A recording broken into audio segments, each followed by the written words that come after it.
everybody, welcome back to the channel. I look weird today, so let's just go with it.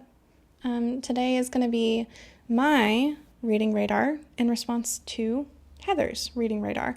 This is a channel where two twins who live far apart have come together to share our lives with each other and, by extension, share our lives with y'all.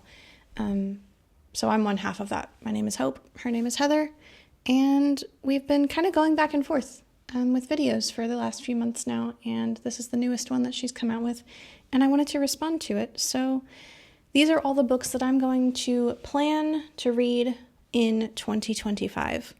I went through a little bit of a reading hiatus for the last few years. Not like super duper like cut off, but I was such a bookworm growing up and like as a young adult, and then I just didn't have as much free time to read for a while there, so I kind of put that on the back burner, but it's definitely like rekindled again, and I'm really excited to be kind of marking time throughout the year with the books that I'm reading.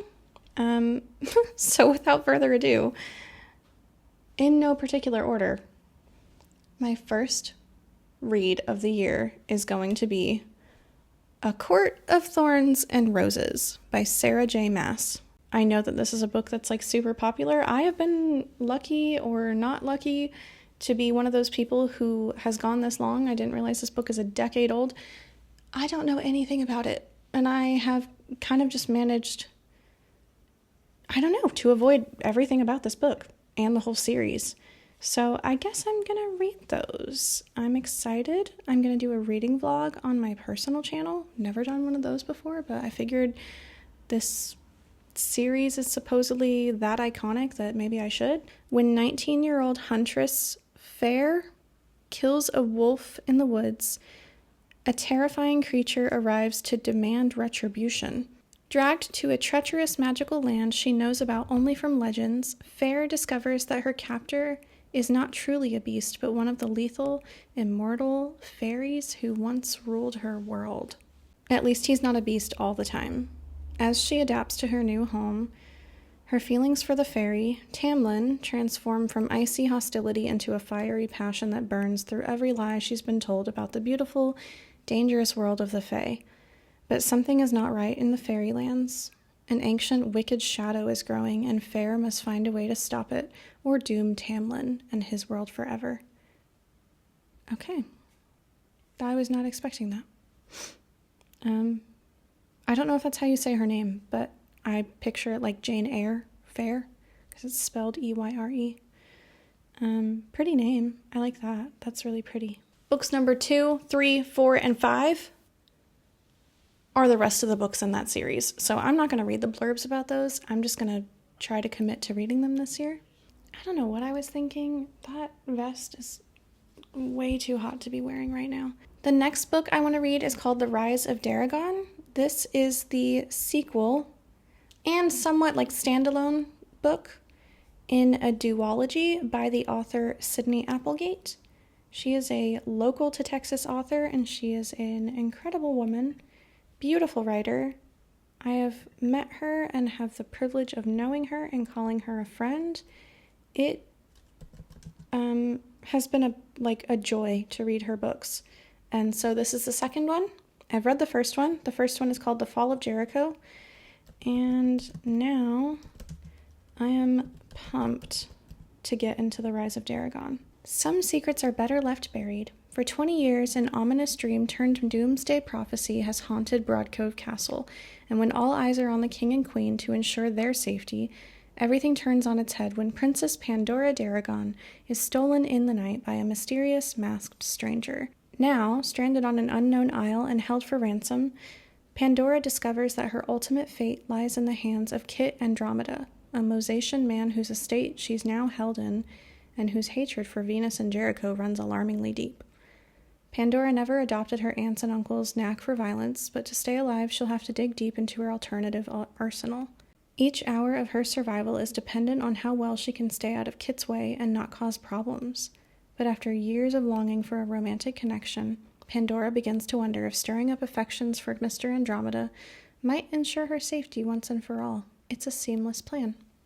Except for the fact that Pandora's enigmatic captor, the night vigilante who insists that he has no plans to harm her, is planting roots in her heart. He's been waiting in the wings a long time for his chance at Pandora, and his alluring gift of music draws the two closer and closer each night they spend together in secret. But there's one thing that snares her soul towards his more than anything else. He knows every dark truth about her family, and he's willing to give them to her if she'll only give herself over to him. Oof, that sounds intense. Number 7 is called The Invisible Life of Addie La Rue, and I am actually currently reading this one because it happened to become available from my library. So I'm reading that right now, and I'm really enjoying it. I don't know what I was expecting. It's very different from what I expected, and yeah, it's great so far. I have predictions, honestly, yeah. It's been a wild ride so far. Holy crap, a lot of people have rated this book. France, 1714.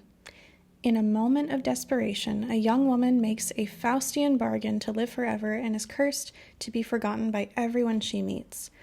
I don't know if I said Faustian correctly. Forgive me if I didn't. I don't know. Thus begins the extraordinary life of Addie La Rue, and a dazzling adventure that will play out across centuries and continents, across history and art, as a young woman learns how far she will go to leave her mark on the world. But everything changes when, after nearly 300 years, Addie stumbles across a young man in a hidden bookstore, and he remembers her name.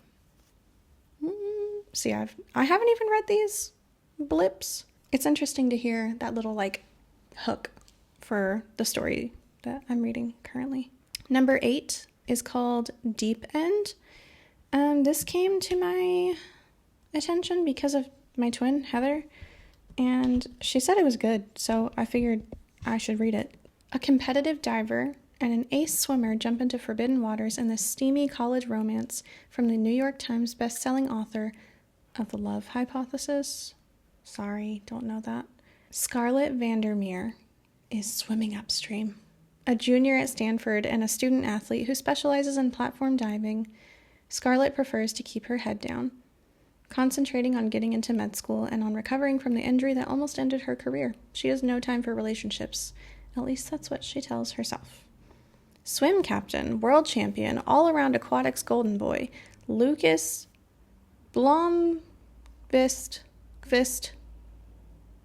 forgive me, don't know that word, thrives on discipline. It's how he wins gold medals and breaks records. Complete focus with every stroke.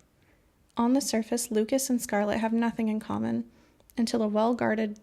Don't they have swimming in common? They do have something in common. Also, if he's her captain, I hope he's not her swim captain, because that just doesn't sound right. Sorry.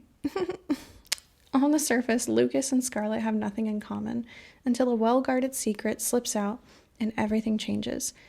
So they start an arrangement, and as the pressure leading up to the Olympics heats up, so does their relationship. It was supposed to be just a temporary, mutually satisfying fling, but when staying away from Lucas becomes impossible, Scarlett realizes that her heart might be treading into dangerous water. Love it. Okay, interesting. Number 9 is for Dear Mariah. This is for you. I saw this book at a store the other day, and it reminded me of you and how you've always wanted me to read it, and I never did, and I'm sorry for that. So we're gonna make amends this year. The Night Circus by Erin Morgenstern. Sorry, I haven't been saying the names of the authors for these books, but I will put them on the screen as I go. The circus arrives without warning. No announcements precede it. It's simply there, when yesterday it wasn't. Within the black and white striped canvas tents is an utterly unique experience full of breathtaking amazements. It is called Le Cirque de Rêve, and it is only open at night. But behind the scenes, a fierce competition is underway, a duel between two young magicians, Celia and Marco, who have been trained since childhood expressly for this purpose by their mercurial instructors. Unbeknownst to them, this is a game in which only one can be left standing, and the circus is but the stage for a remarkable battle of imagination and will. Despite themselves, however, Celia and Marco tumble headfirst into love, a deep, magical love that makes the lights flicker and the room grow warm whenever they so much as brush hands. True love or not, the game must play out, and the fates of everyone involved, from the cast of extraordinary circus performers to the patrons, hang in the balance, suspended as precariously as the daring acrobats overhead. Interesting. So I think everything else on this list is something that I have read before, but I really enjoy revisiting books that I've read. I have such a soft spot for the memories come up as you reread something. Like this time last year, I was doing XYZ when I read this book. So that's how I kind of feel about these. And the first one on that list is The Witching Hour. I love this book, and I'm actually technically reading it currently. I don't usually read books like all at the same time, but when you gotta, you gotta. By Anne Rice. The Witching Hour. On the veranda of a great New Orleans house, now faded, a mute and fragile woman sits rocking, and the witching hour begins. It begins in our time with a rescue at sea. Rowan Mayfair, a beautiful woman, brilliant practitioner of neurosurgery, aware that she has special powers but unaware that she comes from an ancient line of witches, finds the drowned body of a man off the coast of California and brings him to life. He is Michael Curry, who was born in New Orleans and orphaned in childhood by fire on Christmas Eve, who pulled himself up from poverty, and who now, in his brief interval of death, has acquired a sensory power that mystifies and frightens him. As these two, fiercely drawn to each other, fall in love and, in a passionate alliance, set out to solve the mystery of her past and his unwelcome gift, the novel moves backward and forward in time from today's New Orleans and San Francisco to not long ago Amsterdam and a chateau in the France of Louis the 15th. 14th? What is XIV? I'm so sorry. Louis the something. An intricate tale of evil unfolds, an evil unleashed in 17th century Scotland, where the first witch, Suzanne of the Mayfair, conjures up the spirit she names Lasher, a creation that spells her own destruction and torments each of her descendants in turn. From the coffee plantations of Port-au-Prince, I don't know how to say that, where the great Mayfair fortune is made and the legacy of their dark power is almost destroyed, to Civil War New Orleans, as Julien, the clan's only male to be endowed with occult powers, provides for the dynasty its foothold in America. The dark, luminous story encompasses dramas of seduction and death, episodes of tenderness and healing, and always, through peril and escape, tension and release, there swirl around us the echoes of eternal war. Innocence versus the corruption of the spirit, sanity against madness, life against death. With a dreamlike power, the novel draws us through circuitous twilight paths to the present, and Rowan's increasingly inspired and risky moves in the merciless game that binds her to her heritage. And in New Orleans, on Christmas Eve, this strangest of family sagas is brought to its startling climax. The next book is the sequel to The Witching Hour. It's called Lasher. And the next book on my list, number 12, is Taltos, which is the third and final book in that series. I don't think I'll read the blips about those in case anybody wants to avoid some spoilers. I don't know if they spoil anything, but I'm not going to risk it. So the next series is the Locked Tomb series. I've talked about this before. I've talked about it a lot, honestly. It's like one of those like truly lovely, delightful things that you find and you're like, I don't know, you're just kind of surprised that you found it. And I have Heather to thank for that, because I believe she found this book because it happened to be free to listen to on our library app or something like that. She just wanted something to read, and she found it through that. And it is Gideon, Harrow, and Nona the 9th. So I will read the blip for Gideon and then leave out the others, just like I did for the witching hour, just so I don't spoil anything. Here we go. By Tamsyn Muir. The Emperor needs necromancers. The 9th necromancer needs a swordswoman. Gideon has a sword, some dirty magazines, and no more time for undead BS. Brought up by unfriendly, ossifying nuns, ancient retainers, and countless skeletons, Gideon is ready to abandon a life of servitude and an afterlife as a reanimated corpse. She packs up her sword, her shoes, and her dirty magazines, and prepares to launch her daring escape, but her childhood nemesis won't set her free without a service. Harrowharg Nona Gesimus, Reverend Daughter of the 9th House and Bone Witch Extraordinaire, has been summoned into action. The Emperor has invited the heirs to each of his loyal houses to a deadly trial of wits and skill. If Harrowharg succeeds, she will become immortal, all-powerful, servant of the resurrection, but no necromancer can ascend without their cavalier. Without Gideon's sword, Harrow will fall, and the 9th House will die. Of course, some things are better left dead. Honorable mention on this list is Alecto the 9th, because it's not out yet, but I am so ready. I am just like gearing up to dive in, to have the full just time of my life with that book when it comes out. And obviously no rushing, no frustration towards the author. I think everybody is happy to wait. Number 17 is Jane Eyre. This is where my name comes from on all social media. Jane Eyre is my favorite book.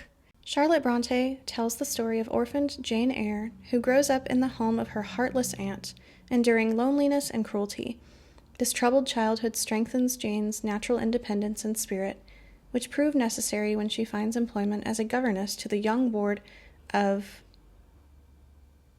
Byronic, brooding Mr. Rochester. Sorry if I said that wrong. As her feelings for Rochester develop, Jane gradually uncovers Thornfield Hall's terrible secret, forcing her to make a choice. Should she stay with Rochester and live in the consequences, or follow her convictions, even if it means leaving the man she loves? A novel of intense power and intrigue, Jane Eyre dazzled readers with its passionate depiction of a woman's search for equality and freedom. Love that book. And last but not least, we have Dracula. I began reading this a few years ago and then just never finished, so I'd like to do that this year. By Bram Stoker. When Jonathan Harker visits Transylvania to help Count Dracula with the purchase of a London house, he makes a series of horrific discoveries about his client. Soon afterwards, various bizarre incidents unfold in England. An apparently unmanned ship is wrecked off the coast of Whitby. A young woman discovers strange puncture marks on her neck, and the inmate of a lunatic asylum raves about the master and his imminent arrival. In Dracula, Bram Stoker created one of the great masterpieces of the horror genre, brilliantly evoking a nightmare world of vampires and vampire hunters, and also illuminating the dark corners of Victorian sexuality and desire. And there we have it! Yay! I'm going to read these books. Heather, great idea. Love you. I'm excited to see what you think of your books. I'd love to see reading vlogs from you as well. Thanks everybody for all the interactions and the comments and stuff. It's been really fun to see how people have interacted with the channel, and Heather, this is really fun to just get to have these ways of sharing life with each other. I love you, and I know that we'll be posting again soon, so y'all stay tuned. Drop any comments or questions you have. Like and subscribe, please, and we will see you all in our next video. Bye!